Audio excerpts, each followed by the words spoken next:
Sir, ഒരു സംശയമുള്ളത്, ഇപ്പോൾ ഈ ഒരു മാസത്തോളം വിവരശേഖരണമാണല്ലോ. ഈ വിവരശേഖരണം കഴിഞ്ഞുള്ള പ്രൊസീജിയേഴ്സ് എങ്ങനെയാണ് SIR?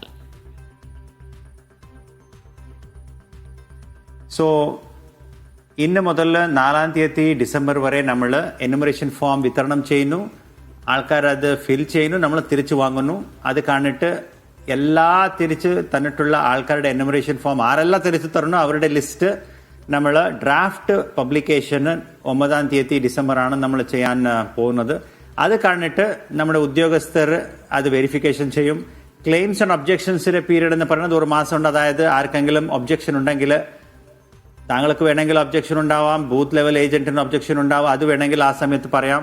അതിനുശേഷം നമ്മൾ നോട്ടീസ് കൊടുക്കുന്ന കാര്യം, അത് ഹിയർ ചെയ്യുന്ന കാര്യം, അതെല്ലാം നടക്കും. പിന്നെ 7-ാം തീയതി ഫെബ്രുവരി അവസാനത്ത് ആ ഒരു പട്ടിക നമ്മൾ പ്രസിദ്ധീകരിക്കും. അതിനെതിരെ ആർക്കെങ്കിലും സംശയങ്ങളുണ്ടെങ്കിൽ അപ്പീലിലോട്ട് വരാം, ജില്ലാ കളക്ടറിനടുത്ത് അപ്പീലിലോട്ട് വരാം. അത് കണ്ടിട്ട് ചീഫ് ഇലക്ടറൽ ഓഫീസറിലോട്ട് അപ്പീലിലോട്ട് വരാം. അതാണ് ഇപ്പോൾ നിലവിലുള്ള പ്രക്രിയ.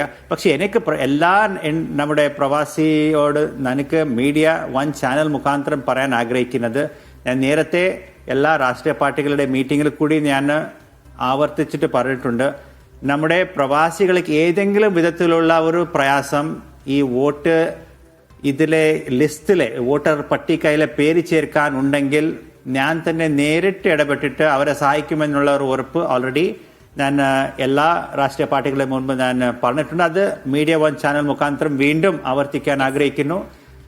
എല്ലാ പ്രവാസികൾക്ക് ഏതെങ്കിലും വിധത്തിലുള്ള പ്രയാസം ഉണ്ടെങ്കിൽ നമ്മൾ നേരിട്ട് ഇടപെട്ടിട്ട് താങ്കളെ സഹായിക്കും.